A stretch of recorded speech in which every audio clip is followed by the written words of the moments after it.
Good evening, Professor, and any classmates that may be watching. My name is Melanie Person. I graduated in 2020 with my bachelor's degree in hospitality and tourism management. Prior to that, I graduated from Miami-Dade College with an associate's also in hospitality management from Miami-Dade College. Yes, I am currently employed. I work in human resources as a benefits representative.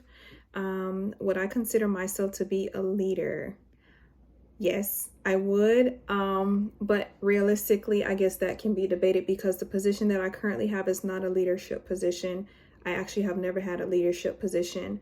But I think that I do have great leadership qualities. Even with me never being in a leadership position, I found in all of my workplaces that people are just drawn to me in a way where they feel confident in coming to me to assist them with certain situations and help them solve problems and things of that nature. And sometimes I kind of, I like it on one end, but on the other end, it's not something that I can say I always do confidently because again, I'm not the leader and therefore I don't want to be responsible for anything. But, I have found in more than one or two or three workplaces that other employees who are on the same level as me feel more confident and comfortable coming to me, just for workplace guidance, which I'm always willing to help and guide.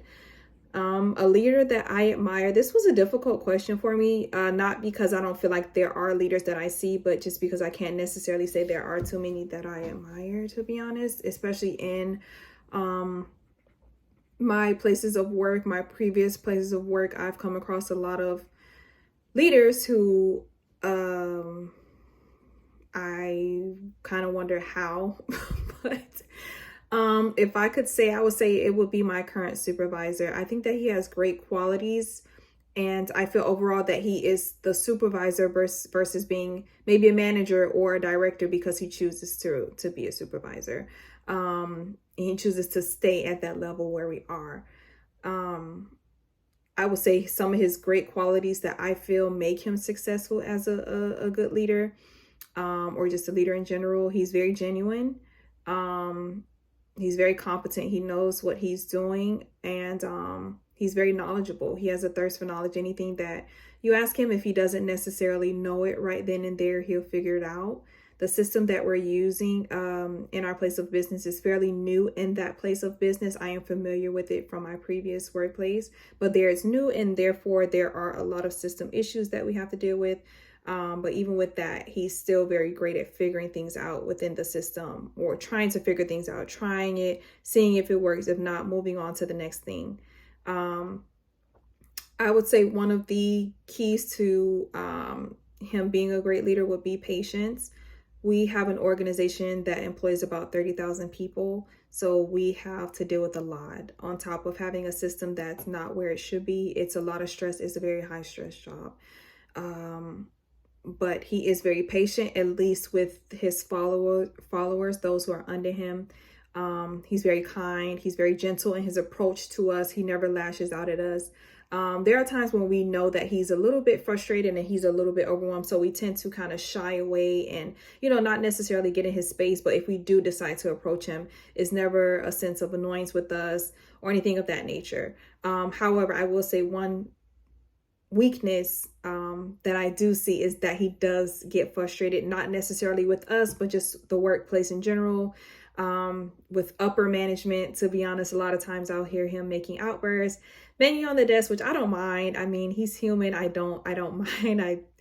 I laugh at it when he does it, even though he doesn't know I'm laughing, but because I can hear it, I understand, because again, it's a high stress job. But at the same time, you just never know who's listening. Everyone doesn't take everything the same way. You don't know who above him could be listening, and you don't know who will follow that behavior. So I think that is a weakness, just him not necessarily being able to control those outbursts of emotions. I get it, but again, everyone may not get it. A major strength of his, I feel, in his position would definitely be the fact that he's so competent. You have to be where he is because everything kind of gets just delegated to him. Even if you ask someone in upper management, they just deflect it back to him, and he has to figure out a lot of things. So even without the other qualities, the patience, the kindness, he still would survive. The workplace will still be fine, because without that level of competency that he has, we would be in shambles. Yeah, for sure.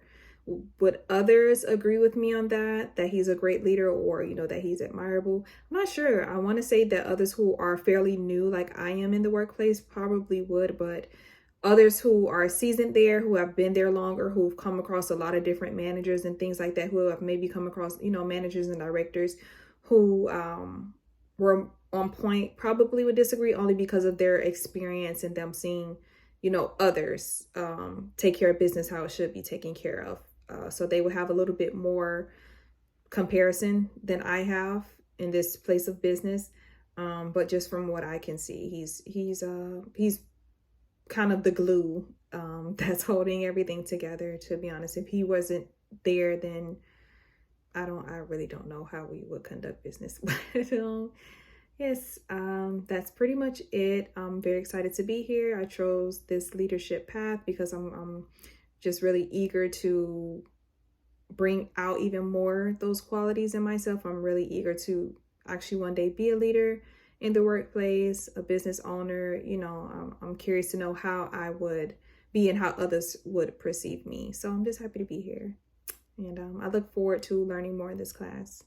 Thank you.